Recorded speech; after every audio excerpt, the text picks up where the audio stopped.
சொக்கநாதன் பெற்றெடுத்த பிள்ளையாராம்.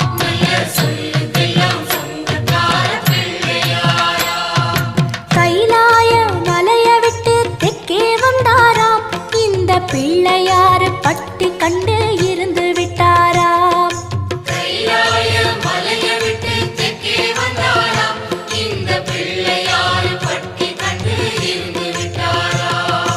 கணபதியார் வந்தாரம்மா, நம்ம உறவாக நின்னாரம்மா. கணபதியார் வந்தாரம்மா, நம்ம உறவாக நின்னாரம்மா. சொக்கநாதன்